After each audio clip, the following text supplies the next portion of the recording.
അപ്പോൾ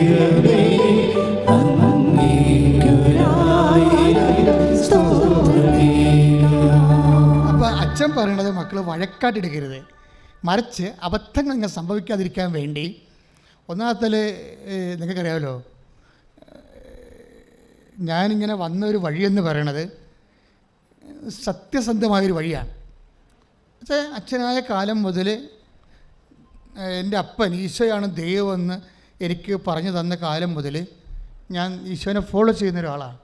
ഇവിടം വരെ എത്തി നിൽക്കുമ്പോൾ എനിക്ക് മനസ്സിലായിട്ടുള്ള കാര്യങ്ങൾ, ആർക്കാണ് നമുക്ക് വക്രതയില്ലാതെ ഇതിൻ്റെ അകത്ത് ഇൻവെസ്റ്റ് ചെയ്യാൻ പറ്റുന്നത്, അവരോട് ദൈവം സത്യസന്ധനായതുകൊണ്ട് അതിൻ്റെ ആനുപാതികമായ റെസ്പോണ്ടിങ് ഉണ്ടാകും.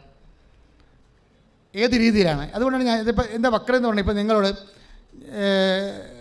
ചില സമയത്ത് വസ്ത്രമില്ലാത്തവർക്ക് വസ്ത്രം കൊടുക്കാൻ പറയും. അപ്പോൾ വസ്ത്രമില്ലാത്തവർക്ക് വസ്ത്രം കൊടുക്കാൻ പറയും നിങ്ങളോട്. അപ്പോൾ നിങ്ങൾ വസ്ത്രം കൊടുക്കും. നമ്മൾ തന്നെ ഇവിടെയും കൊണ്ടുവന്ന് തരും കുറേ വസ്ത്രങ്ങൾ.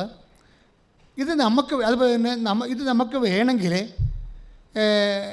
കായൻ്റെ ബലി പോലെ ചെയ്യാൻ പറ്റും. ചീഞ്ഞതും പൊട്ടിയതൊക്കെ കൊണ്ടുവന്ന് ആൾക്കാർക്ക് കൊടുക്കുക. ഞങ്ങളതൊക്കെ കത്തിച്ച് കളയുള്ളൂ. കാര്യം നമുക്കൊരു മാന്യതയില്ലേ? ഈ കൃപാസനമല്ലേ ഇതിന്? നിങ്ങളെ കൊണ്ടുവന്ന് തന്നപ്പോൾ ഞാൻ കൊടുക്കണതിന് എന്താണ്? കൃപാസനമല്ലേ? അപ്പോൾ നമുക്ക് സ്റ്റാൻഡേർഡില്ല എന്നാണ് നമ്മൾ കത്തിച്ച് കളയും. അത് എന്താ കാര്യം? കർത്താവിന് വേണ്ടി ചെയ്യേണ്ട കാര്യമല്ലേ? അപ്പോൾ അത് കൊടുക്കുമ്പോൾ അത് ഭംഗിയായിരിക്കണം, വൃത്തിയായിരിക്കണം, ആൾക്കാർക്ക് ഉപയോഗിക്കാൻ പറ്റുന്ന രീതിയിലായിരിക്കണം.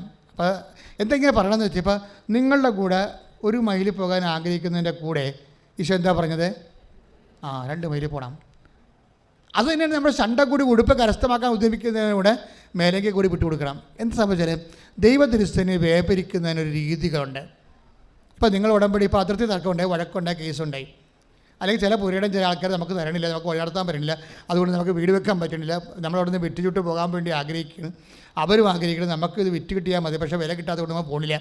ഇങ്ങനെയൊക്കെയുള്ള സിറ്റുവേഷൻ വെച്ചൊന്ന് ചാടുമ്പോൾ ഇപ്പോൾ തന്നെ നിങ്ങളെ ഓടുന്ന വണ്ടിയുടെ അകത്ത് കിടന്ന് ഓടിയിട്ട് വണ്ടിക്ക് മുമ്പ് എത്താൻ നോക്കരുത്, മറിച്ച് പതുക്കെ പതുക്കെ പ്രാർത്ഥിച്ച് നിൽക്കണം. കാരണം നിങ്ങളെടുത്തിരിക്കുന്ന വിഷയം നിങ്ങളുടെ വസ്തുവിൻ്റെ വിഷയമല്ല, അത് വ്യക്തിയുടെ വിഷയമാണ്. വസ്തുവിൻ്റെ വിഷയമായിരുന്നെങ്കിൽ അപ്പം തന്നെ ആ സംഭവം വിറ്റ് മാറിയണം. മറിച്ച് ഈ വിഷയത്തിലൂടെ വ്യക്തിയായ നിങ്ങളെ ദൈവം വചനം സ്വീകരിക്കുന്ന രീതിയിലേക്കും വചനത്തിന് സാക്ഷ്യം വഹിക്കാൻ പറ്റുന്ന പരുവത്തിലേക്കും കർത്താവ് നിങ്ങളെ കൊണ്ടുപോകാൻ ആഗ്രഹിക്കുന്നു. കൈയിടിച്ച് കർത്താവ്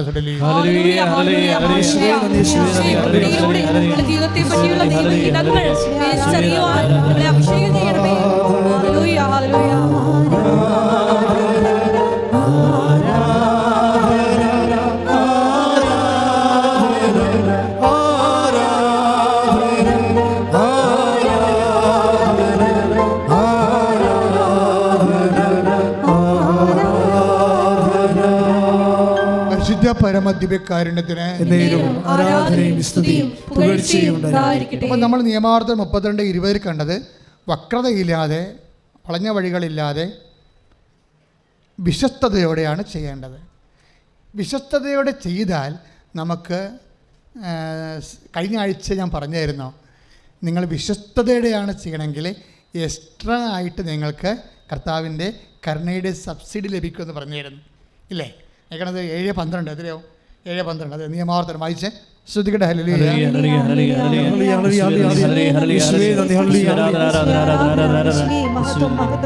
നിയമാവർത്തനം 7:12.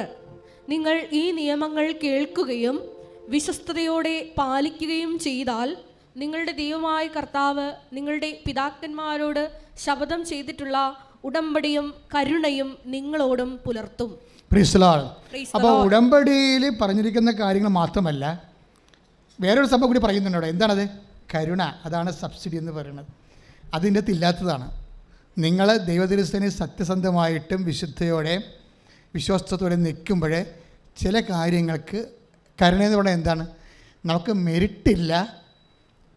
മെറിറ്റില്ലാത്ത not by merit but by grace. അത് കഴിഞ്ഞാൽ അതിനെ കരുണ ലഭിക്കുമെന്ന് പറയുന്നത്. അപ്പോൾ ഉടമ്പടി വർക്ക് ചെയ്യണത് നോട്ട് ബൈ മെറിറ്റിലാണല്ലേ? അപ്പോൾ ഒരു കാര്യം, നിങ്ങൾ വക്രതയില്ലാതെ അവിശ്വസ്തതയില്ലാതെ ഉടമ്പടിയിൽ ഒരു വ്യക്തി ദൈവമായിട്ട് ജീവിതം പുനഃക്രമീകരിക്കുമ്പോൾ ഉടമ്പടി പ്രകാരം വാഗ്ദാനം ചെയ്യുന്ന ആനുകൂല്യങ്ങളുടെ കൂടെയാണ് നമ്മൾക്ക് എക്സ്ട്രാ ആയിട്ട് കരുണ ലഭിക്കുന്നത്. ഇനി തിരിച്ചിട്ട് പറഞ്ഞാൽ എന്താ സംഭവിക്കുന്നത്? എക്സ്ട്രാ കരുണ ലഭിക്കാൻ നമ്മൾ എന്ത് ചെയ്യണം? വക്രത കാണിക്കാതെ ദൈവത്തോട് വിശ്വസ്തത കാണിക്കണം. കൈ ഇടിച്ച് കർത്താവിനെ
പരിശുദ്ധ പരമ ദിവ്യകാരുണ്യത്തിന്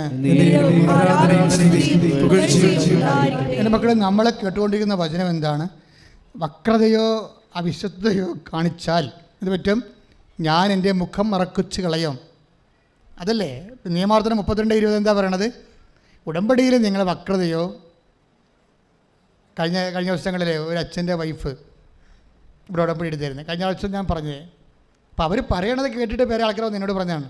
അവർ ഉടമ്പടി എടുത്തിട്ട് പിന്നെ അവർ നിന്നുകൊണ്ട് മറ്റുള്ളവരുടെ കൂട്ടുകാരോട് പറയും, ഇതൊക്കെ എങ്ങനെ ചെയ്യാൻ പറ്റും, എന്ത് കഷ്ടപ്പാടാണെന്ന്. ഇത് എടുക്കണം ഓർക്കണ്ടേ? ദാറ്റ് മീൻസ് അവർ വക്രത കാണിക്കാൻ തീരുമാനിച്ചെന്ന് അർത്ഥം. നിങ്ങളിത് ദൈവദർശനം ചെയ്യുമ്പോൾ തന്നെ ചില ആൾക്കാരെ ദൈവത്തെ പറ്റിക്കാൻ തീരുമാനിച്ചെന്ന് അർത്ഥം. അങ്ങനെ വന്നാൽ എന്താ സംഭവിക്കണത്? 32:20 വായിച്ച് അവിടുന്ന് പറഞ്ഞു, അവരിൽ നിന്ന് എൻ്റെ മുഖം ഞാൻ മറയ്ക്കും. നിങ്ങൾ വക്രത കാണിച്ചാൽ എന്ത് സംഭവിക്കും? 32:20 അവരിൽ നിന്ന് എൻ്റെ മുഖം ഞാൻ മറയ്ക്കും. അതാണ് പ്രശ്നം. കർത്താവിൻ്റെ മുഖം മറന്നു കഴിഞ്ഞാൽ അതിന് അർത്ഥമെല്ലാം മനസ്സിലായ. കർത്താവിൻ്റെ മുഖം എന്ന് പറയുന്നത് നമ്മളെ ഒരു വ്യക്തിയുടെ സുരക്ഷിതത്വം എന്താ?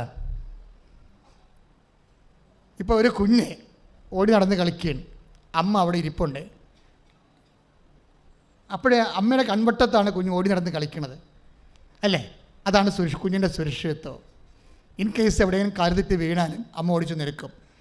ദൈവത്തിൻ്റെ മുമ്പിൽ നിൽക്കുക എന്ന് വെച്ച് കഴിഞ്ഞാൽ സുരക്ഷിത മേഖലയിലായിരിക്കുക എന്നതിൻ്റെ അർത്ഥം അല്ല. കണ്ണും മൂക്കും പറ്റി ദൈവം നിങ്ങളുടെ മുമ്പിൽ ഇരിക്കണമല്ല. ദൈവത്തിൻ്റെ മുമ്പിൽ നിൽക്കുക. ഒരു വ്യക്തി ഉടമ്പടി വ്യക്തിയായിട്ട് ചെയ്യുന്നോ വിശ്വസ്തയോട് ചെയ്യുന്നതെന്ന് വെച്ച് കഴിഞ്ഞാൽ അവൻ ദൈവത്തിന് മുമ്പിലാണ് എന്ന് വെച്ചാൽ അവനും അവളും സംരക്ഷണ വലയത്തിലാണ്. കൈയടിച്ച് കർത്താവിനെ ചൊല്ലി.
മകളെ, ഈ പാട്ട് മനസ്സിൽ സൂക്ഷിച്ച് നന്നായി സ്തുതിക്കെ.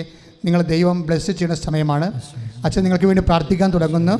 അതിശക്തം കർത്താവേ, നിങ്ങളുടെ രോഗങ്ങൾ, നിങ്ങളുടെ വിഷമതകൾ, ഹൃദയത്തിൻ്റെ ഭാരങ്ങൾ, അട്ടിപോലെ ഇരിക്കുന്ന ഹൃദയത്തിൻ്റെ അവസ്ഥകൾ എല്ലാം മാറ്റപ്പെടാൻ വേണ്ടി കർത്താവേ, നിൻ്റെ വിശുദ്ധ പൗരോഹിത്യത്തെ നീ മഹത്വപ്പെടുത്തി പ്രാർത്ഥിക്കുന്ന സഭയിലുള്ള സാന്നിധ്യം പ്രകടമാക്കണം പ്രാർത്ഥിക്കുന്ന 36 വർഷം ഞാൻ അർപ്പിച്ച കൃപായുടെ യുഗതയാൽ കൃപാസംസ്ഥാനയിൽ ജീവനോടെ പ്രത്യക്ഷപ്പെട്ട മാതാവിന്റെ മാധ്യസ്ഥത്തിൽ എല്ലാ ഭാരങ്ങളും എല്ലാ ആശ്വാസങ്ങളും എല്ലാ രോഗങ്ങളും യേശു നാമത്തിൽ മാറിപ്പോകട്ടെ.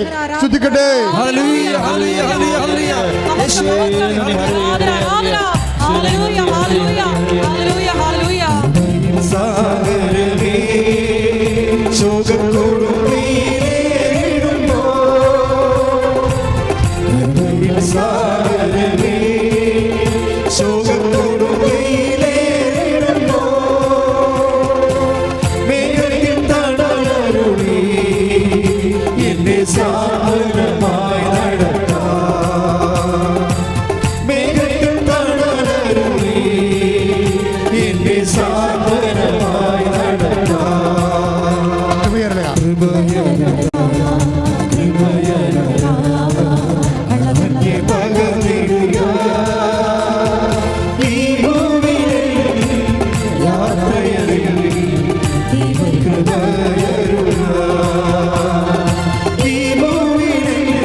പരിശുദ്ധ പരമദിവ്യകാരുണ്യത്തിന്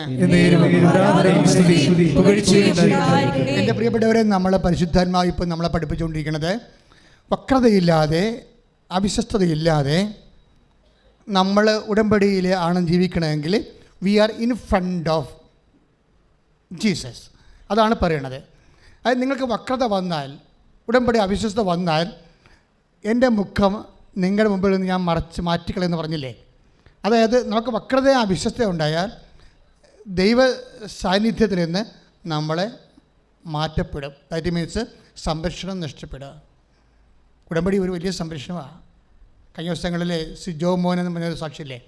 സിജോമോൻ്റെ പ്രശ്നം എന്താ? സിജോമോൻ ഉടമ്പടി എടുത്താൽ, വീടില്ലാത്തതുകൊണ്ട് ഉടമ്പടി എടുത്താൽ, വീടുമില്ല, സ്ഥലവുമില്ല, ജോലിയില്ല, അതുകൊണ്ട് ഉടമ്പടി എടുത്താൽ. പക്ഷേ സിജോമോൻ എന്താ വെച്ചാൽ ഉറങ്ങാൻ നേരം നോക്കുമ്പോൾ ഒരു കുഞ്ഞു പാമ്പോടെ ഇരിക്കണം അല്ലേ? അപ്പോൾ ഉടനെ അവനത് നോക്കി അതിനെ ഫോട്ടോ എടുത്ത് ആ പാമ്പിനെ തല്ലിക്കൊന്ന് എന്നിട്ട് അതിൻ്റെ ഫോട്ടോ എടുത്ത് മൊബൈലിൽ സൂക്ഷിച്ച് ഈ മൊബൈൽ ഏത് തരത്തിലുള്ള പാമ്പാണിതെന്ന് സെർച്ച് ചെയ്തുകൊണ്ടിരിക്കുകയാണ് 3 മണിക്കൂർ. കുറച്ച് കഴിഞ്ഞപ്പോൾ ഈ മനുഷ്യൻ തളരാൻ തുടങ്ങി. ഒരു ചെറിയൊരു ബോധക്കേട് പോലെ വന്നു. അപ്പം തന്നെ അങ്കമാലി ആശുപത്രി കൊണ്ടുപോയി. അവിടെ ചെന്ന ശേഷം ഡോക്ടറോട് പറഞ്ഞു, ഡോക്ടറെ എന്നെ കടിച്ചാൽ എനിക്ക് ഓർമ്മയില്ല, പാമ്പ് ഇതാണ്. പക്ഷേ എന്താ പ്രോബ്ലം വെച്ച് കഴിഞ്ഞാൽ ശംഖുവരയനാണ്. അത് കടിച്ചെന്ന് 5 മണിക്കൂർ കഴിഞ്ഞ് മാത്രമേ നമുക്ക് അറിയാൻ പറ്റത്തുള്ളൂ. ഇടയ്ക്കൊന്നും അറിയാൻ പറ്റത്തില്ല. പക്ഷെ അറിഞ്ഞു വരുമ്പോൾ നമ്മൾ വെൻറ്റിലേറ്ററായി പോകും. അപ്പോൾ ആ ഒരു അവസ്ഥ ഈ മനുഷ്യൻ്റെ. അപ്പം അങ്ങനെ വന്ന് ഈ മനുഷ്യൻ്റെ അത് പറയുന്നുണ്ട്. അദ്ദേഹം എല്ലാം ഇവിടെ നിന്ന് വിവരിച്ചായിരുന്നു. അതായത് 5-ാമത്തെ മണിക്കൂറിൽ ഇയാളുടെ പാദം തളരും. അപ്പോൾ പിന്നെ മുട്ട് വരെ തളരും. മരിച്ചു കൊണ്ടിരിക്കുകയാണ്. വെൻറ്റിലേറ്ററിലാണ് ആൾ. അപ്പോൾ ഡോക്ടറിനുള്ളിൽ പറയുന്നുണ്ട്, അകലെയുള്ളവരെയൊക്കെ അറിയിച്ചോ, ഇനി നമുക്ക് ഇനി കിട്ടത്തില്ലെന്ന് പറയുന്നുണ്ട്. എല്ലാം അദ്ദേഹം പറയുന്നുണ്ട് എൻ്റെ അടുത്ത്. പിന്നെ ഇയാളുടെ അരക്കെട്ട് തളരും, പിന്നെ നെഞ്ച് തളരും, മരവിച്ച് പോവും. അവസാനം അദ്ദേഹം പറയുന്നത് കണ്ണ് മാത്രം ചിമ്മി കണ്ണും അടഞ്ഞു പോണ സമയത്ത് ആരോ ഓടിക്കൊണ്ട് വന്ന് ഉടമ്പടിക്ക് ആശ്രയം വീട്ടിൽ നിന്ന് കാറിൽ പാഞ്ഞ് എടുത്ത്, അപ്പോഴാണ് ഓർമ്മ വന്നത്. ഇവിടെ പാഞ്ഞ് കൊണ്ടുവന്ന് ഈ മനുഷ്യൻ്റെ വെൻറ്റിലേറ്ററിൽ കൊണ്ടുവന്നിട്ട് സിസ്റ്ററെ എത്രയും വേഗം വെക്കാൻ പറഞ്ഞ് കൊണ്ടുപോയി. സിസ്റ്റർ ഈ വെൻറ്റിലേറ്ററിൽ കയറി ഈ ഉടമ്പടിക്ക് ആശ്രയം അയാളുടെ മുതുകത്ത് വെച്ചോടുകൂടി പിന്നെ പെട്ടെന്നാണ് മരുന്ന് പിടിക്കാൻ തുടങ്ങിയത്. പരിപാടി ഈ മനുഷ്യന് ജീവൻ വെക്കുകയും ആ മരുന്ന് അക്സെപ്റ്റ് ബോഡി അതിന് അക്സെപ്റ്റ് ചെയ്യുകയും പെട്ടെന്ന് ഈ മനുഷ്യൻ ജീവനിലേക്ക് തിരിച്ചു വരികയും ചെയ്യും. Praise the Lord. എന്താ പ്രശ്നം വെച്ച് കഴിഞ്ഞാൽ നിങ്ങൾ നോക്കിയേ, അതായത് ഈ മനുഷ്യൻ ഡെഡാണ്, മരിച്ചതുമാണ്, മരവിച്ചതുമാണ്. പക്ഷെ അമ്മ മാതാവ് നിങ്ങൾക്ക് ഞങ്ങളെ ഒരു നേർച്ച പുസ്തകമൊക്കെ തരുമ്പോഴേ നിങ്ങൾ അവിടെ പറയുമ്പോൾ ചെറുക്കത് മനസ്സിലാവത്തില്ല. നിങ്ങൾ ഈ പള്ളികളിലൊക്കെ വെച്ച് പൈസ ഒക്കെ വെഞ്ചിരിക്കണ പോലുള്ള എന്തോ വെഞ്ചിരിപ്പാണെന്ന്. അങ്ങനെയല്ലേ ഈ സംഭവം. എന്തുകൊണ്ടാണ് നിങ്ങളത് കൈമാറ്റം ചെയ്യാൻ പാടില്ലെന്ന് പറയണത്? എന്തുകൊണ്ടാണ്? കൈമാറ്റം ആ വസ്തുവിലല്ല വിഷയം ഇരിക്കണത്. അത് ആരാണ് കൈകാര്യം ചെയ്യുന്നത്, ആ വ്യക്തിയിലാണ് വിഷയം ഇരിക്കണത്. യേശു കർത്താവാണെന്ന് അത്തരം കൊണ്ട് ഏറ്റുപറയുകയും ദൈവം അവനെ മരിച്ചെന്ന് ഉയർപ്പിച്ചെന്ന് ഹൃദയത്തിൽ വിശ്വസിക്കുകയും ചെയ്യുന്നവരാണ്. അതിലൂടെയാണ് ഈ പവർ ആക്ടിവേറ്റ് ആകുന്നത്. അതുകൊണ്ട് തന്നെയാണ് നിങ്ങളിങ്ങനെ ഒരു വ്യക്തിക്ക് ഇത് കൈമാറ്റം ചെയ്ത് കഴിഞ്ഞാൽ നിങ്ങളുടെ മകളായിരിക്കാം ചിലപ്പോൾ, അവൾ ചിലപ്പോൾ 2-3 പ്രേമബന്ധവും നാട്ടുകാരെ പറ്റിച്ചതും തെച്ചതുമായിട്ട് പാർട്ടിയായിരിക്കും. നിങ്ങളത് വർക്ക് ചെയ്തിട്ടില്ല, അവൾക്ക് കുമ്പസാരില്ലാത്ത പാർട്ടിയായിരിക്കും. നിങ്ങൾ കാനഡയിലെ മണ്ണാങ്കടൊക്കെ പോകണമെന്ന് പറഞ്ഞാൽ നിങ്ങൾ നെടുമ്പാശ്ശേരി മകളെ കെട്ടിപ്പിടിച്ചിട്ട് കരഞ്ഞിട്ട് കാശ് കൊടുത്തിട്ട് കാര്യമില്ല. അവളോട് മര്യാദക്ക് ദൈവത്തെ മറന്ന് ജീവിക്കാതിരിക്കാൻ പറയണം. നിങ്ങൾ ആ ബാധ്യത നിങ്ങൾക്കുണ്ട്. നിങ്ങൾ പറയുമോ? നിങ്ങൾ പറയത്തില്ല. ഇത് എങ്ങനെ അവളെ വിഷമിപ്പിച്ച് വിട്ടാൽ എന്ത് ചെയ്യും? അവൾക്ക് നമ്മുടെ കൈയും കാലും വിട്ട് കണ്ണെത്താത്ത ദൂരത്ത് പോയിക്കല്ലേ. അവളെ വിഷമിപ്പിച്ച് വിട്ടാൽ എന്ത് ചെയ്യും? നിങ്ങൾ മനുഷ്യരെക്കാൾ ദൈവത്തെക്കാൾ ഉപരി മക്കളുടെ സമാധാനമാണ് നിങ്ങൾ ഉദ്ദേശിക്കുന്നുണ്ടെങ്കിൽ നിങ്ങൾക്ക് മക്കളെയും നഷ്ടപ്പെടും, ദൈവത്തെ നഷ്ടപ്പെടും. അപ്പോൾ അമ്മയെന്ന രീതിയിൽ നിങ്ങൾക്കറിയാമല്ലോ, ഇപ്പം ഞാൻ അച്ഛനാണ്. അപ്പോൾ ഞാൻ അച്ഛനും തന്നെയാണ് പറയണത്, അല്ല വേറെ ഒരാളത്തിൽ ഞാൻ അച്ഛൻ പറയാം എന്നാണ് പറയണത്. എന്താ കാര്യം? എനിക്ക് ബോധമുണ്ട് ഞാൻ അച്ഛനാണെന്നുള്ളതിനെക്കുറിച്ച് ബോധമുണ്ട്. അതൊരു വരപ്രസാദമാണ്, അതൊരു അധികാരമാണ്. അതെൻ്റെ കർത്താവ് എനിക്ക് പട്ടത്തിലൂടെ തന്നതാണ്. ഞാനൊരു മനുഷ്യനോട് കർത്താവിൻ്റെ നാമത്തിൽ നീ പോ, നിനക്ക് ആശ്വാസം ഉണ്ടാവും, നീ തിരിച്ചു വരും, നീ സാക്ഷ്യം പറയുമെന്ന് വെച്ചാൽ ഞാൻ ഒന്നും കണ്ടിട്ടല്ല പറയണത്, ഞാൻ എൻ്റെ കർത്താവിനെ കണ്ടിട്ടാണ് പറയണത്. അപ്പം ഞാൻ നിങ്ങൾ പോയി കഴിഞ്ഞ ശേഷം ഞാൻ പറയും ഒന്നും കണ്ടിട്ടില്ല, നിന്നെ മാത്രമേ കണ്ടിട്ടുള്ളൂ, അവൻ തിരിച്ചു വരണം. നീ ഒരു അമ്മയാകുമ്പോൾ, നീ ഒരു അപ്പനാകുമ്പോൾ ദൈവം നിനക്ക് അതിൻ്റേതായിട്ടുള്ള കറസ്പോണ്ടിങ് ഗ്രേസ് തരും. അത് നിൻ്റെ മക്കൾക്ക് അവർ അഴിവിട്ട് പോകാതിരിക്കാൻ വേണ്ടി ഉപ്പ് പോലെ പ്രവർത്തിക്കാൻ വേണ്ടി ദൈവത്തിൻ്റെ കൃപയാണ്. നീ ആ ഒരു ബോധമുണ്ടാകണം. പണ്ട് ഞാനൊരു സാക്ഷ്യം ഇവിടെ കേട്ടിട്ടുണ്ട്. അവർ സാക്ഷ്യം പറഞ്ഞ ഇതാണ്, അവരുടെ മകൾ വേറെ ഒരുത്തനെ പ്രണയിച്ചു. അപ്പോൾ ഉടനെ ഈ അമ്മ അത് അറിഞ്ഞ ശേഷം അവൻ്റെ ഫോൺ നമ്പർ വിളിച്ചിട്ട് പറഞ്ഞു, എടാ എൻ്റെ മകൾ കർത്താവിൻ്റെ ആൾക്കാർ ജ്ഞാനസ്ഥാനം സ്വീകരിച്ച ആളാണ്, നീ അത് സ്വീകരിച്ചിട്ടില്ല, അതുകൊണ്ട് തന്നെ എൻ്റെ മകളെ ദൈവം നിനക്ക് തരത്തില്ല, നീ നിൻ്റെ കാര്യം നോക്കിക്കൊള്ളാൻ പറഞ്ഞു. അതെന്താ കാര്യം? അധികാരമാണ്. പക്ഷേ ഇവർ വലിയ ചക്രം പീരമാണെന്ന് പറഞ്ഞൊരു കാര്യമില്ല. കർത്താവ് ഇടപെട്ട് ഒറ്റാഴ്ച കൊണ്ട് സായം പൊളിച്ച് തയ്ക്കോട്ടെ. അത് അധികാരമെന്ന് പറയുക. അമ്മമാർക്ക് അധികാരമുണ്ട്, അപ്പന്മാർക്ക് അധികാരമുണ്ട്. ദൈവം നിങ്ങളെ അമ്മയാക്കിയപ്പോഴേ, ദൈവം നിങ്ങളെ ഭാര്യയാക്കിയപ്പോഴേ, ദൈവം നിങ്ങളെ ഭർത്താവാക്കിയപ്പോഴേ ദൈവം നിങ്ങൾക്ക് നൽകുക അധികാരം. നിങ്ങൾ ദൈവത്തിന് വിനിയോഗിക്കാൻ തയ്യാറായാൽ ദൈവം ആരാണെന്ന് നിങ്ങൾ മാത്രമല്ല നിങ്ങളുടെ കുടുംബം അറിയും. കൈയടിച്ച് കർത്താവ് വലിയ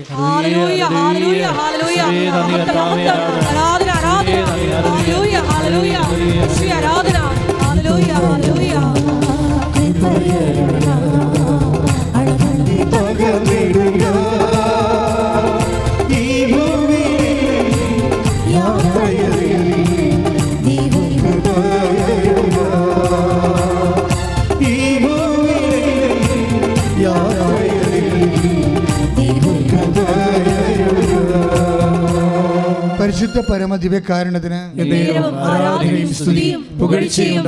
ഇപ്പോൾ പരിശുദ്ധാത്മാവ് നമുക്ക് നൽകിക്കൊണ്ടിരിക്കുന്ന നോട്ട് എന്താ? അതായത് നമ്മൾ വക്രതയില്ലാതെ വിശ്വസ്തയോടുകൂടി കർത്താവിൻ്റെ ഉടമ്പടി ജീവിച്ചാൽ നമ്മൾ ദൈവത്തിൻ്റെ സംരക്ഷണത്തിൻ്റെ കൺമുമ്പിലാകുമെന്നാണ് പറഞ്ഞത്, ഇല്ലേ? എന്താ അതൊരു പ്രധാനപ്പെട്ട വിഷയമാണ്.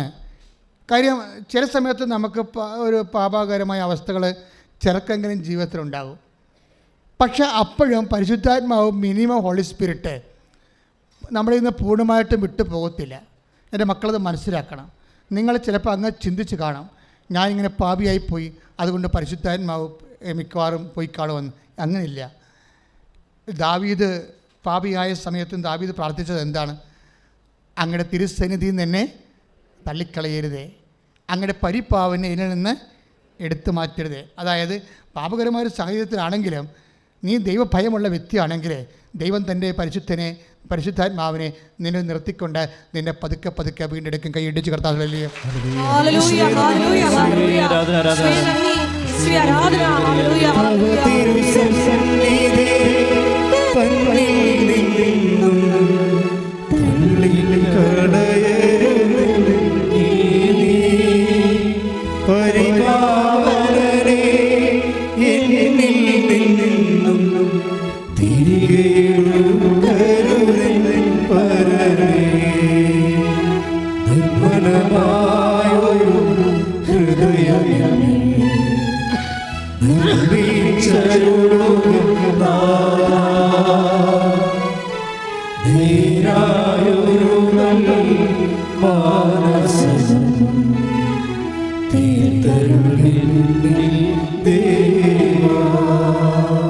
അപ്പോൾ ആ പാമ്പ് കടിയേറ്റ് മരിച്ച് പോയ ആളെ തിരിച്ചു കൊണ്ടുവന്നില്ലേ ദൈവം? അതെന്താ? അതാണ് സംരക്ഷണം എന്ന് പറഞ്ഞത്, ഉടമ്പടിയുടെ സംരക്ഷണം.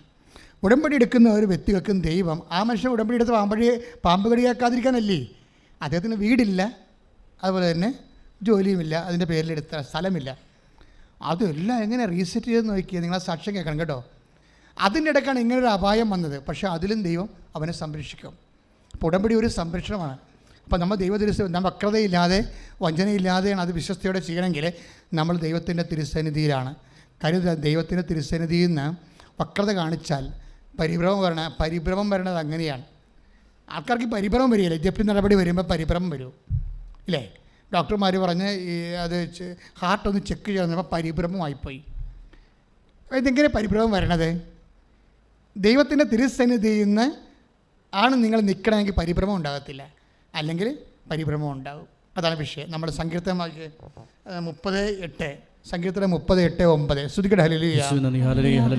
30-ാം സങ്കീർത്തനം 7-ാം തിരുവചനം. കർത്താവേ, അങ്ങയുടെ കാരുണ്യം എന്നെ ശക്തമായ പർവ്വതത്തെ പോലെ ഉറപ്പിച്ചിരുന്നു. അങ്ങ് മുഖം മറച്ചപ്പോൾ ഞാൻ പരിഭ്രമിച്ചുപോയി. Praise the Lord. ഇതാണ് വിഷയം. വക്രത വന്നാൽ മുഖം മറക്കുമെന്ന് പറഞ്ഞിട്ടുണ്ട് അല്ലേ? നിയമാവർത്തനം 32:20. വക്രത കാണിച്ചാൽ, ഉടമ്പടിയിൽ വക്രത കാണിച്ചാൽ പിന്നെ എന്ത് പറ്റും? ഞാൻ നിങ്ങളെ മുമ്പിൽ നിന്ന് എൻ്റെ മുഖം മറക്കും. പക്ഷേ മുഖം മറച്ചാൽ എന്ത് സംഭവിക്കാം? സങ്കീർത്തനം 30:7-8 എന്താണ്? പരിഭ്രമം ഉണ്ടാവും. ഈ പരിഭ്രമം എങ്ങനെ ഉണ്ടാക്കിയതാണ്? നമ്മളുണ്ടാക്കിയെടുത്തല്ലേ. പരിഭ്രമമില്ലാതെ ജീവിക്കാനുള്ള മെയിൻ സംഭവം എന്ത്? ഒരു വിഷയത്തിലും പരിഭ്രമമില്ലാതെ ജീവിക്കാൻ പറ്റും. എന്തെങ്ങനെ ജീവിക്കാൻ പറ്റും? ദൈവത്തിരുസന്നിധിയിൽ നിൽക്കാൻ എങ്ങനെ? വിശ്വസ്തയോടെ, വക്രതയില്ലാതെ കർത്താവിൻ്റെ വചനം പാലിച്ചുകൊണ്ട് കൈയടിച്ച് കർത്താവിന്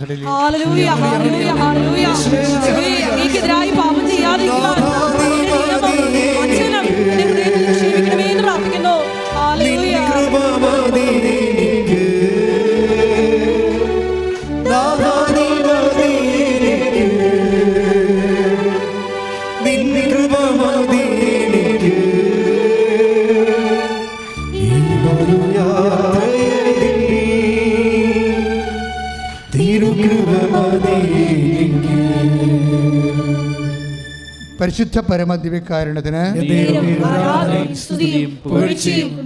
പരിശുദ്ധ പരമദിവ്യകാരുണ്യത്തിന് പരിശുദ്ധ പരമദിവ്യകാരുണ്യത്തിന് ഒരു നിമിഷം മൗനമായി മുട്ട നിൽക്കുക.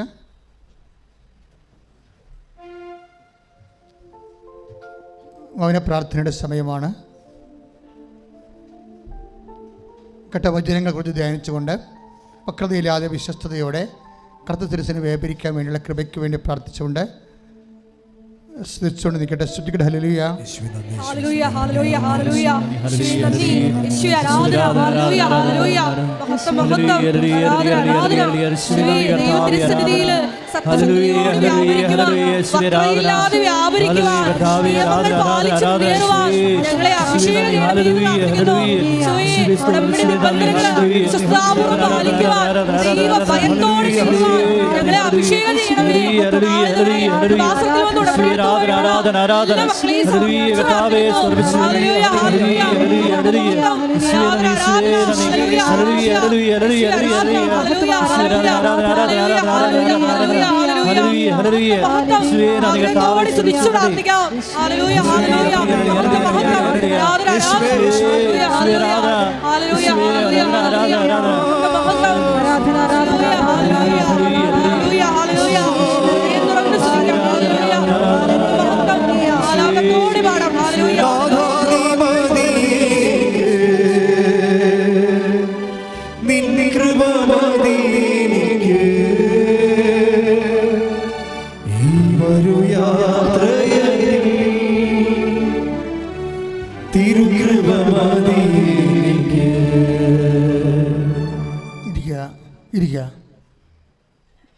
കർത്താവ് തൻ്റെ വാഗ്ദാനങ്ങളിലെ വിശ്വസ്തരാണ്.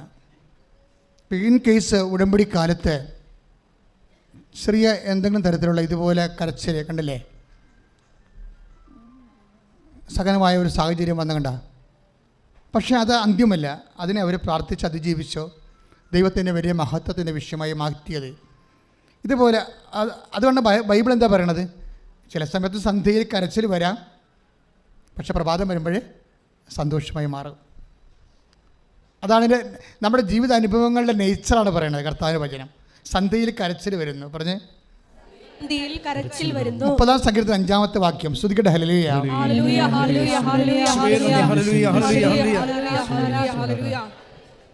30-ാം സങ്കീർത്തനം 5-ാം തിരുവചനം. എന്തെന്നാൽ അവിടുത്തെ കോപം നിമിഷ നേരത്തേക്കേ ഉള്ളൂ. അത്രേ ഉള്ളൂ. എന്തെന്നാൽ അവിടുത്തെ കോപം നിമിഷ നേരത്തേക്കേ ഉള്ളൂ. അപ്പൊ നീണ്ടു നിൽക്കത്തില്ല. മനസ്സിലായില്ലേ? ക്ലിയർ അല്ലേ? അടുത്തത് അവിടുത്തെ പ്രസാദം ആജീവനാന്തം നിലനിൽക്കുന്നു. രാത്രിയിൽ വിലാപമുണ്ടായേക്കാം, എന്നാൽ പ്രഭാതത്തോടെ സന്തോഷത്തിന്റെ വരവായി. അപ്പോൾ ഉടമ്പടി എടുക്കുന്ന ഓരോ മക്കൾക്കും ഇടയ്ക്ക് ഒരു ചെറിയ ക്ലേശങ്ങൾ വന്നാൽ നിങ്ങളെ ക്ലേശത്തിൽ നിങ്ങളെ വിട്ടുകൊടുക്കരുത്. നിങ്ങൾ പ്രെയർ ചെയ്ത് പ്രതിരോധിച്ച് കർത്താവിൻ്റെ ഈ സന്ധ്യയെ വിശ്വാസം കൊണ്ട് അതിജീവിക്കണം. സന്ധ്യയിനെയും കരച്ചിലും വിശ്വാസം കൊണ്ട് അതിജീവിക്കണം. പ്രഭാതം സന്തോഷത്തിലേക്ക് വന്ന് അത് പൊട്ടിവിടുന്നവരെ നമ്മൾ വിശ്വാസി നോക്കി പാർക്കും. അതുകൊണ്ടാണ് പറയുന്നത് സന്ധ്യ, അതായത് പ്രഭാതമാകാൻ കാത്തിരിക്കുന്ന കാവൽക്കാരെ പോലെയാണ് ഓരോ വിശ്വാസിയും. പ്രഭാതമാകുന്ന വൃത്തിയായിട്ട് നമുക്കറിയാം. അപ്പം അതിനുള്ളിലുണ്ടാകുന്ന രാത്രികളെ നമ്മൾ പഴിക്കത്തില്ല. അത് പ്രാർത്ഥനയുടെ വിഷയമാക്കി മാറ്റും. കൈയിടിച്ച് കർത്താവിനെ ശ്രദ്ധിക്കുക.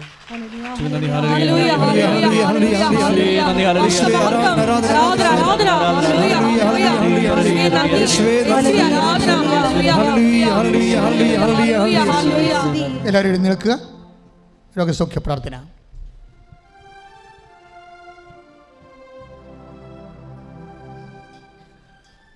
സന്തോഷത്തോടെ എഴുന്നേൽക്കുക.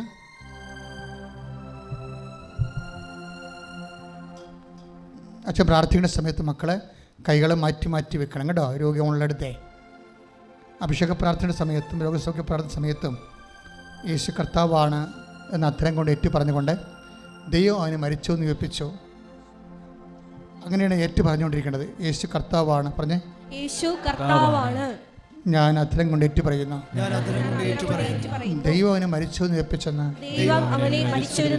ഹൃദയത്തിൽ വിശ്വസിക്കുന്ന കർത്താവിൻ്റെ ഉയർപ്പിന്റെ ശക്തിയാൽ എൻ്റെ മാരക ദുരോഗങ്ങളെ വിട്ടുമാറട്ടെ.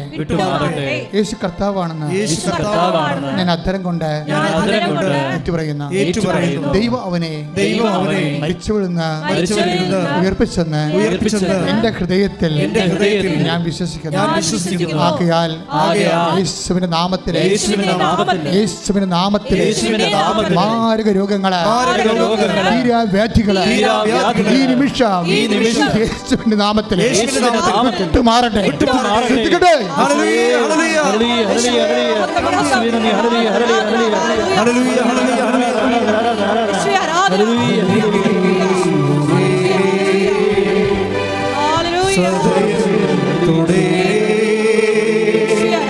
സുഖമായി എൻ്റെ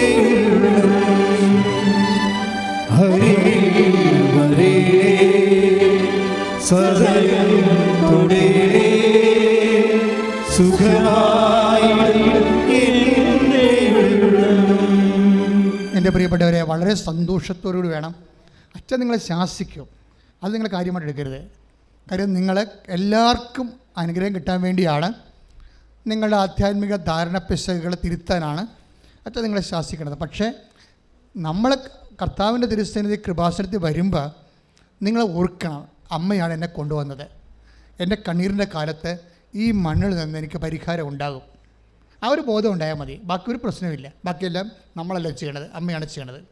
അതുകൊണ്ട് തന്നെ നിങ്ങളുടെ മക്കളെ ഓർത്ത് പ്രാർത്ഥിക്കാൻ വേണ്ടി പറയുകയാണ്. ഇപ്പോഴവർ ദൈവം അനുഗ്രഹിക്കും. കാര്യം നമ്മുടെ ഒരു പ്രതീക്ഷ, അവർ രക്ഷപ്പെട്ട നമ്മളുടെ കുറേ പ്രശ്നങ്ങളെല്ലാം സമാധാനത്തിൽ അവസാനിക്കും. അതുകൊണ്ട് അവരുടെ ജോലി, അവരുടെ വീട്, അവരുടെ വിവാഹം, അവരുടെ കുഞ്ഞുങ്ങൾ, അവരുടെ പരീക്ഷ എല്ലാം സമർപ്പിച്ചുകൊണ്ട് ശക്തമായി സ്തുതിക്കട്ടെ. ഹല്ലേലൂയ.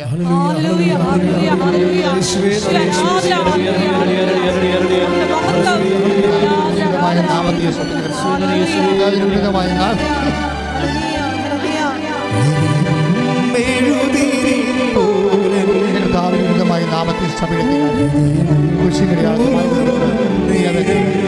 മക്കളെ കുറിച്ചുള്ള എല്ലാ വിഷമങ്ങളും മക്കൾ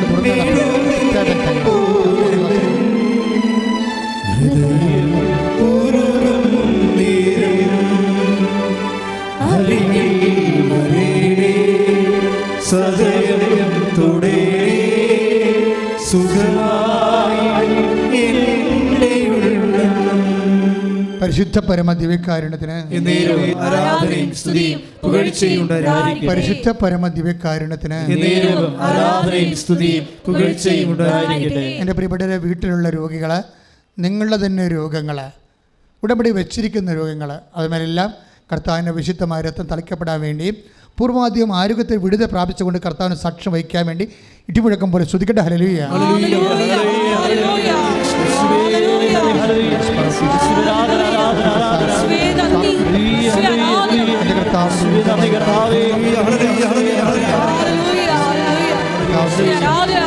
കുടുംബത്തിലെ എല്ലാ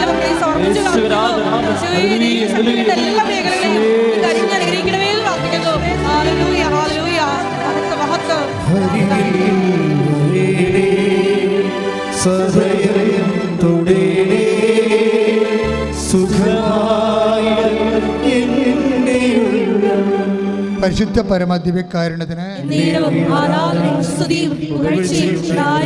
എൻ്റെ പ്രിയപ്പെട്ട ജോലിയില്ലാത്തവരെ, അതുപോലെ തന്നെ സാമ്പത്തികമായ ബാധ്യതയുള്ളവരെ, വീടില്ലാത്തവർ, വഴിയില്ലാത്തവർ, സർവീസ് പ്രോബ്ലംസ് ഉള്ളവരെ, കുടുംബ സമാധാനം ഇല്ലാത്തവർ, കുടുംബം വൈവാഹിക ബന്ധം പിരിയാൻ പോകുന്നവർ, കേസിലകപ്പെട്ടിരിക്കുന്നവരെ, വ്യത്യസ്തങ്ങളായ വിഷയങ്ങളിൽ ഉടമ്പടി വെച്ചിരിക്കുന്ന വിഷയങ്ങളുടെ പേരിൽ ദൈവിക വിടുതൽ സംഭവിക്കാൻ പരിശുദ്ധയുടെ മധ്യശേഷ നാമത്തിൽ ശ്രുതിക്കട്ടെ. ഹല്ലേലൂയ.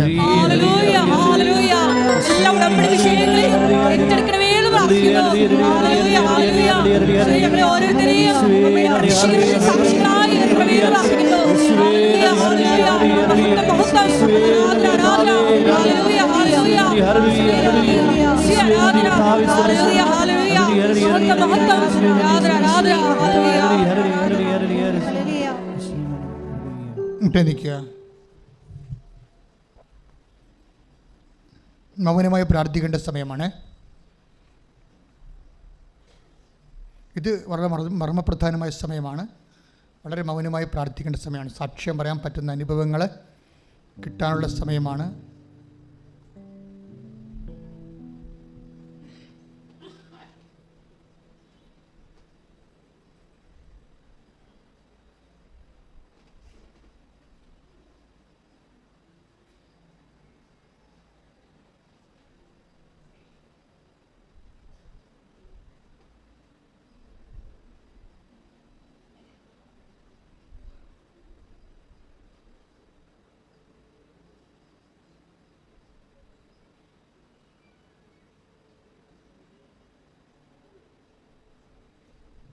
ഇരിക്കുക. അറിയിപ്പുകൾ. എല്ലാ ദിവസവും കൃപാസനത്തിൽ ഉടമ്പടി പുതുക്കുന്നതിനും ഉടമ്പടി എടുക്കുന്നതിനുമുള്ള അവസരം ഉണ്ട്. ഫസ്റ്റ് ബാച്ച് 7 മണിക്കാണ്. തലേ രാത്രി ഈ പ്രദേശങ്ങളിൽ വന്ന് താമസിക്കുന്നവരും വെളുപ്പിനെ ഒരു 3 മണി തൊട്ട് ആൾക്കാർ ട്രെയിനിലേക്ക് വരാൻ തുടങ്ങും. ആ ഒരു ബാച്ചാണ് ഫസ്റ്റ് ബാച്ച് 7 മണിക്ക്. അവരിറങ്ങണത് 10:30 മണിക്കാണ്. അപ്പോൾ സെക്കൻഡ് ബാച്ച്, ഇപ്പം നിങ്ങൾക്ക് രാവിലെ വരുന്നവരുണ്ടാവും. വീട്ടിൽ നിന്ന് രാവിലെ 5 മണിക്ക് എഴുന്നേറ്റ് വരുന്നത് 5 മണിക്ക് വന്നിട്ട് ഇവിടെ വന്ന് അവർ വരണ സമയം, ആ സമയം കൊണ്ട് മിക്കവാറും അവർ ഈ കുമളിയിൽ നിന്ന് വരെയുള്ള ആൾക്കാർ ഈ 10:30 കണക്ക് കയറണത്.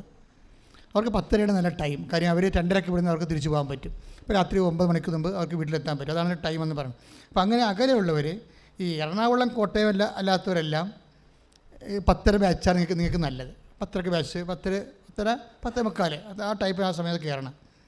അപ്പോൾ അത് പിന്നെ തേർഡ് ബാച്ച് ഉണ്ട്. തേർഡ് ബാച്ച് ഒരു 2 മണിയാകുമ്പോൾ തുടങ്ങും. 2 മണിയാകുമ്പോൾ തുടങ്ങും. അത് ഇരിക്കണത് അത് ഈ എറണാകുളം, കോട്ടയം, കൊല്ലം ഒക്കെ ഇരിക്കണത് നിങ്ങൾക്ക് വരാൻ നല്ലത് 2 മണിക്കാണ്. കാര്യം നിങ്ങൾക്ക് സന്ധ്യയ്ക്ക് വീട്ടിലെത്താൻ പറ്റും. വീട്ടിലെത്താൻ ജസ്റ്റ്. അപ്പോൾ അതുകൊണ്ട് അപ്പോൾ ഞാൻ ക്രമീകരണം പറയണത് നിങ്ങളുടെ സൗകര്യം അനുസരിച്ച് വന്നാൽ മതി. ഇവിടുത്തെ ടൈം ക്രമീകരണം പറഞ്ഞതാണ്. It's okay. രണ്ടാമത്തെ അറിയിപ്പ്, ഞാനിവിടെ ഉള്ള ദിവസങ്ങളിലൊക്കെ അച്ഛൻ നിങ്ങളെല്ലാവരെയും കാണാം. ഞാൻ ഇന്നലെ 120-130 ആൾക്കാരെ കണ്ടത്. അപ്പോൾ പിന്നെ ഒരു പരിപാടിയുള്ളത്, നിങ്ങളൊന്ന് വിളിച്ച് ചോദിക്കണം. അത് വെറുതെ കണ്ണും തിരുമ്പിയും കണ്ട് പോരരുത്. ഇപ്പോൾ അച്ഛൻ ഉണ്ടോ ഇല്ലയെന്ന് വിളിച്ച് ചോദിക്കണം. അതിന് ആ ഉടമ്പടി എല്ലാം ഓക്കെ ആണെന്ന് നോക്കണം. അച്ഛൻ ഉണ്ടായിട്ട് കാര്യമില്ല. ഉടമ്പടി ഓക്കെ അല്ലെങ്കിൽ ഉടമ്പടി പുതുക്കിയതാണോ, ഇവിടെ ഗ്യാപ്പുണ്ടോ, അതെല്ലാം നോക്കും. അവിടെ 400-450 പേരെ രാവിലെ ക്യൂ നിൽക്കണത് അച്ഛനെ കാണാൻ. അപ്പോൾ അത് ഒരു ആവശ്യമില്ലാത്തൊരു കാര്യമാണ്. നിങ്ങൾ എന്തോ അച്ഛൻ്റെ അടുത്ത് വരുമ്പോൾ എന്തോ വലിയ സംഭവം നടക്കുമെന്നുള്ളൊരു ധാരണയിലാണ് അങ്ങനെ വന്ന് ക്യൂ നിൽക്കണം. അപ്പോൾ സ്വാഭാവികമായിട്ട് അതിൽ ദൈവം മഹത്വപ്പെടുമെന്ന് നമുക്കറിയത്തില്ല. അച്ഛനിങ്ങനെ ആൾ ദൈവമായിട്ട് ഇങ്ങനെ ആൾക്കാരെ വാഴിക്കണമെന്നല്ലാതെ ദൈവമഹത്വം അതിൻ്റെ അകത്ത് ഉണ്ടായിരുന്നില്ലെങ്കിൽ നിങ്ങൾക്കും കേടാണ്, സ്ഥാപനത്തിനും കേടാണ്. അപ്പോൾ അതിന് അമിത പ്രാധാന്യം കൊടുക്കരുത്. മറിച്ച് നിങ്ങളുടെ ഉടമ്പടി പക്കയാണ്. ഉടമ്പടി വൃത്തിമേനമായിട്ട് എടുക്കണമെന്ന് ദൈവത്തിന് തോന്നിയാൽ ഉടമ്പടി എടുക്കാൻ നിങ്ങൾ തീരുമാനിക്കുമ്പോൾ തന്നെ ദൈവം അനുഗ്രഹിക്കാൻ തുടങ്ങും. ഈ അച്ഛനെ കാണണമെന്ന് ഡിസൈനിൽ പറയുന്ന ആൾക്കാർ ഉടമ്പടി ഉഴപ്പാൻ ആദ്യമേ തീരുമാനിക്കുന്ന ആൾക്കാരാണ്. 50% പേരും അച്ഛനെ കാണണമെന്ന് ഇടിവെക്കുന്ന അതിൻ്റെ അകത്ത് 50% പേരും ഉടമ്പടി എടുത്താൽ ഉഴപ്പാൻ തീരുമാനിച്ചിരിക്കുന്ന ആൾക്കാരാണ്. അതാണ് വിഷയം. അത് ഞങ്ങൾക്കറിയാം. ഞാൻ ഈ ഇതിലിവിടെ ഇരിക്കുന്ന കാരണം എനിക്ക് എത്രയോ വർഷമായിട്ട് എക്സ്പീരിയൻസ് ഉണ്ട്. അപ്പോൾ അതുകൊണ്ട് ദൈവത്തിൻ്റെ സന്നിധിയിൽ സത്യസന്ധമായിട്ട് വിഷയത്തെ വിലയിരുത്താൻ വേണ്ടി ശ്രദ്ധിക്കുക. 3ാമത്തെ അറിയിപ്പ്, എല്ലാ ദിവസവും രോഗികൾക്ക് വേണ്ടി രോഗികളുടെ പേപ്പർ റെഡിയാകണം. രോഗികളായതുകൊണ്ട് പ്രത്യേകിച്ച് പ്രയോജനമില്ല. അവരുടെ ഇത് ഉടമ്പടി ധ്യാന കേന്ദ്രമാണ്. അവർ ഉടമ്പടി എടുത്തിരിക്കണവരായിരിക്കണം. അപ്പോൾ അവർക്ക് ആർക്കെങ്കിലും വേണ്ടി രോഗികൾ പിന്നെ വന്നാൽ മതി. ആരോഗ്യമുള്ള വീട്ടിലുള്ള ആൾക്കാർ വന്ന് ഉടമ്പടി എടുത്ത് നിൽക്കുക. അവർ 7 മണിക്ക് ഉടമ്പടി എടുക്കാൻ കയറി കഴിഞ്ഞാൽ രോഗികൾ 10 മണിക്ക് വന്നാലും കുഴപ്പമില്ല. 10:30 തൊട്ടാണ് ഞാൻ ആൾക്കാരെ കാണാൻ തുടങ്ങുന്നത്. പരീക്ഷക്കാരെയും കാണാം. പരീക്ഷക്കാരെ ഇന്നലെ എത്ര കണ്ടെന്നറിയോ? 90 പേരെ കണ്ട്. അതായത് എല്ലാ പ്രൊഫഷണൽസിനെയും കാണാം. അപ്പം അതുകൊണ്ട് ഇതൊക്കെ ചെയ്യുമ്പോഴും ഇവിടെ വന്നിട്ട് അയ്യോ അച്ഛനില്ല എന്നൊക്കെ ചോദിച്ചിട്ട് പോകരുത്. മിക്കവാറും എനിക്ക് സീരിയസ് ആയിട്ടുള്ള സഭയിലെ ഉത്തരവാദിത്തമുണ്ട്. അപ്പോൾ സ്വാഭാവികമായിട്ട് അങ്ങനെ പോകുമ്പോൾ ഇപ്പോൾ ഇന്നലെ ഞാൻ ഇല്ലായിരുന്നു, ഉച്ചവരെ ഇല്ലായിരുന്നു, ബിഷപ്പ് ഹൗസ് മീറ്റിംഗാണ്. അപ്പോൾ അങ്ങനെ വരുമ്പോൾ പോകും. അപ്പോൾ അതുകൊണ്ട് നിങ്ങൾ വിളിച്ച് ചോദിക്കണം എന്ന് പറഞ്ഞതിൻ്റെ കാരണം ഇറ്റ്സ് ഓക്കെ. അത് 3ാമത്തെ അറിയിപ്പേ. എല്ലാത്തിനും നമുക്ക് ഇപ്പോൾ ഞങ്ങൾക്ക് അതേ പ്രശ്നമൊന്നുമില്ല. ആൾക്കാരുടെ കയ്യിലെല്ലാം പക്കാരയൊക്കെയാണ്. എല്ലാവരുടെ കയ്യിലും വളരെ എഡ്യൂക്കേറ്റഡാണ് ആൾക്കാർ. എല്ലാവരുടെ കയ്യിലും പക്കാരയൊക്കെയാണ്. അത് കാരണം നമുക്കൊരു പ്രശ്നമില്ല. പിന്നെ പറഞ്ഞാൽ മനസ്സിലാവുന്നുണ്ട്. ഇപ്പോൾ നിങ്ങൾ സാരമില്ല, അടുത്ത ആഴ്ച കാണാം, ഇത്തിരി പ്രശ്നമുണ്ട്, ഇത്രയല്ലേ ഉള്ളു, നിൽക്ക് എന്ന് പറഞ്ഞൊരു ചീട്ട് ഒരു സൈൻ ചെയ്ത് തരും, അടുത്ത ആഴ്ച കാണാമെന്ന് പറഞ്ഞാൽ ആൾക്കാർ ഓക്കെയാണ്. പ്രശ്നങ്ങളൊന്നുമില്ല. പണ്ടായിരുന്നു ഭയങ്കര സങ്കടവും വിഷമമൊക്കെ. ഇപ്പോൾ ഒന്നും ഇപ്പോൾ എല്ലാ ആൾക്കാർക്കും അറിയാൻ കാര്യങ്ങൾ. പിന്നെ സാക്ഷ്യങ്ങൾ അതുപോലെ എല്ലാ ദിവസവും സാക്ഷ്യമുണ്ടല്ലോ. അപ്പോൾ അതുകൊണ്ട് സാക്ഷ്യം എത്രയും വേഗം പറയാൻ വേണ്ടി നോക്കാം. കാര്യം ഞാൻ നിങ്ങൾക്ക് മെസ്സേജ് എടുക്കേണ്ട ഒരു അവസ്ഥ വന്നാൽ ഞാൻ ഉടനെ ചോദിക്കണത് സാക്ഷ്യം പറഞ്ഞാണെന്നേ ചോദിക്കത്തുള്ളൂ. എനിക്ക് എന്താ സാക്ഷ്യം നിങ്ങളെ ഭീഷണിപ്പെടുത്തുകയല്ലേ, എനിക്ക് എളുപ്പമായിരിക്കും. കാര്യം കർത്താവ് നിങ്ങൾ ഇടപെട്ടല്ലോ. കർത്താവ് ഇടപെട്ട കേസാണെങ്കിൽ ഇപ്പോൾ നമുക്ക് എളുപ്പമാണ് സാക്ഷ്യം, പെട്ടെന്ന് മെസ്സേജ് ആവും. അപ്പം അതുകൊണ്ട് എൻ്റെ മക്കളെ കുറച്ചുകൂടി ഇതിനകത്ത് തെളിമയോടെ ഇൻവെസ്റ്റ് ചെയ്യാൻ നോക്കുക. സെക്കൻഡ് ക്വസ്റ്റ്യൻ, അമ്മയ്ക്കൊരു പ്രാർത്ഥനാ മുറി എൻ്റെ സ്വന്തം മുറി. തീർത്ഥാടകർക്കുള്ള വിദൂര തീർത്ഥാടകർക്കുള്ള ഒരു തീർത്ഥാടന സങ്കേതമാണ് ഈ അമ്മയ്ക്കൊരു പ്രാർത്ഥനാ മുറി എൻ്റെ സ്വന്തം മുറി. ഒത്തിരി പേര് മുറി ചെയ്യുന്നുണ്ട്. നമ്മൾ 50-50 മുറികൾ എപ്പോഴും ഫ്രീ ആയി കിട്ടുന്ന രീതിയിലാണ് ആ കെട്ടിടം ചെയ്തുകൊണ്ടിരിക്കുന്നത്. നിങ്ങൾക്ക് മുറി ആവശ്യമുള്ളവരും കൃപാസനത്തിൽ വന്ന് താമസിക്കണമെന്ന് ആഗ്രഹമുള്ളവരും 1 വർഷം 4 ദിവസം താമസിക്കാൻ പറ്റും. അങ്ങനെ 5 വർഷം ഫ്രീ ആയിട്ട്. മിഷണറീസ് ഓഫ് മരീന പാരിഷൻ കൃപാസനത്തിൽ പ്രേക്ഷിത പ്രവർത്തനം ചെയ്യാൻ ആഗ്രഹിക്കുന്നവർക്കും സ്റ്റാഫായിട്ട് ജോലി ചെയ്യാൻ ആഗ്രഹിക്കുന്നവരും 82 81 29 75 11 വിളിക്കുക. എല്ലാ ചൊവ്വാഴ്ചയും തമിഴ് ഉടമ്പടിയും അതുപോലെ തന്നെ തമിഴ് അതുപോലെ കർണാടക മറ്റു സ്ഥലങ്ങളിൽ നിന്ന് വരുന്നവർക്കുള്ള ഉടമ്പടി ദിവസമാണ് എല്ലാ 2ാം ചൊവ്വാഴ്ചകളും. പിന്നെ നമ്മൾ ശ്രദ്ധിക്കേണ്ടത് 11 പത്രങ്ങളുണ്ട് കൃപാസനത്തിൻ്റെ. ഇറ്റാലിയൻ പത്രം, ജർമ്മൻ, ഇംഗ്ലീഷ്, ഹിന്ദി, മറാഠി, ഉറുദു, ബംഗാളി, തമിഴ്, അങ്ങനെ ഒത്തിരി പത്രങ്ങളുണ്ട് കൃപാസനത്തിൻ്റെ. അപ്പോൾ നിങ്ങൾ അതാത് സ്ഥലങ്ങളിൽ പോകുമ്പോൾ അതാത് ഭാഷയാണ് വാങ്ങിച്ചുകൊണ്ട് പോയി പ്രേക്ഷിത പ്രവർത്തനം ചെയ്യേണ്ടത്.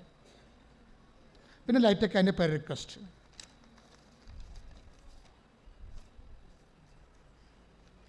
യൂട്യൂബ് സബ്സ്ക്രൈബ് ചെയ്യാനും ഷെയർ ചെയ്യാനും സാക്ഷ്യം കൈമാറാനും പ്രാർത്ഥനാപൂർവ്വം ശ്രദ്ധിക്കേണ്ടതാണ്. എല്ലാവരും മുട്ട നിൽക്കുക. സമാപനാശീർവാദം.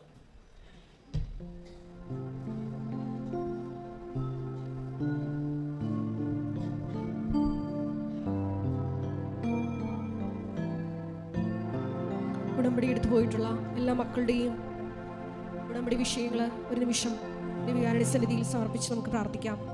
അമ്മയുടെ പ്രത്യക്ഷീകരണത്തിൻ്റെ സാക്ഷികളായി ഞങ്ങളെ ഓരോരുത്തരെയും ഉയർത്തണമേ എന്ന് പ്രാർത്ഥിച്ചുകൊണ്ട് ശിരസ് നമിച്ച് നമുക്ക് ദിവ്യകാരുണ്യനാഥൻ്റെ ആശീർവാദം സ്വീകരിക്കാം.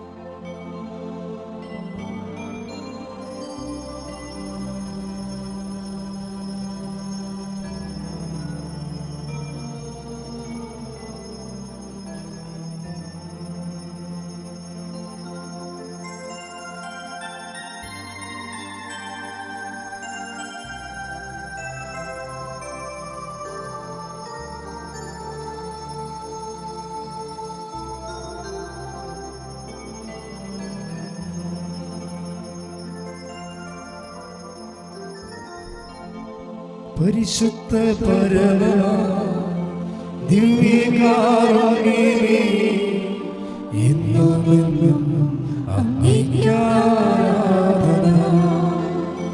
പരിശുദ്ധ പരമ ദിവ്യകാരുണ്യമേ, എന്നുമെന്നും അങ്ങേക്കാരാധന. പരിശുദ്ധ പരമ ദിവ്യകാരുണ്യമേ, എന്നുമെന്നും അങ്ങേക്കാരാധന.